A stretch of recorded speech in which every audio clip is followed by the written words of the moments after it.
Hi குழந்தைகளா! இன்னைக்கு நாம ஒரு சூப்பரான கதைய கேட்கப் போறோம். கதையோட பெயர் கரடி மாமா மற்றும் மாயமீன். ஒரு அழகான ஆற்றங்கரையில் கரடி மாமா தினமும் மீன் பிடிக்கப் போவார்.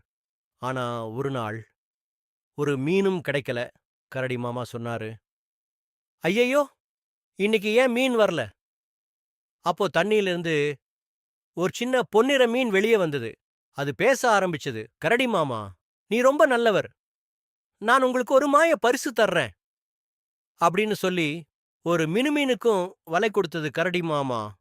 வலை வீசியதும், வாவ்! நிறைய மீன்கள் வந்துச்சு. ஆனா கரடி மாமா எல்லா மீன்களையும் எடுத்துக் கொள்ளல.